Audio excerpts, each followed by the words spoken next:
আজকে আমার পোলাডারে মাইরা লইছে, আজকে আমার পোলাডারে মিথ্যা অপবাদ দিয়া ফিডাইয়া মাইরা লইছে, পিটাইয়া মাইরা নিয়ে থানাত দিচ্ছে, থানার মধ্যে নিয়ে অবহেলা করে তারা পানি খাইতে দিছে পুলিশের সামনে গাড়িতে। যারা মারছে তারা বলতেছে পানিও খাওয়ান যাইতো না। এই ভিডিও ফুটেজটা আজকে আইছে আমার কাছে। একটু পানি চেয়েছে, পানিটা বলে দেয় নাই, আবার হেলাইবে বলতেছে।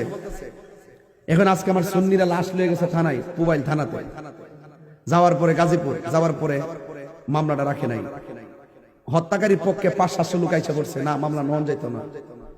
দেশ না স্বাধীন হইছে, যার কাছে যা তার কাছে দেশ কয়।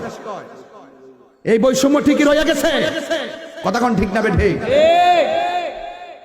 আমরা শ্রদ্ধা উদ্যানে প্রোগ্রাম করতে পারি না, আরেকটা গোষ্ঠী প্রোগ্রাম করে, আবার আমাদেরকে দেয় না, আবার 3 তারিখে আরেকটা গোষ্ঠীকে দিতেছে।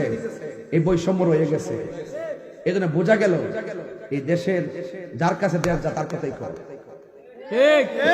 সুফিয়ানা বক্তব্য আমরা সামনে দিয়েন না, ওকে আল্লাহর ওলি হয়ে গেছেন গা, এটা আমরা সামনে দিয়েন না।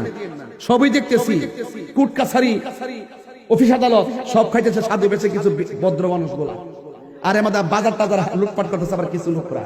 হয়তো হাতটা বদল হয়েছে, এর দূরে কর্ম কিন্তু ঠিকই চলতেছে। আমার ভাই মেরে ফেলবেন, আমার ভাইয়ের মামলা নিবেন না, আপনি এক মাঠে একজনকে প্রোগ্রাম করতে দিবেন, আবার আমাদেরকে দূরে ঠেলে রাখবেন। এটা বৈষম্য। এই বৈষম্যের বিরুদ্ধে প্রয়োজনে আরেকটা প্রতি বিপ্লব হবে, কথা বলে ঠিক না বেঠিক?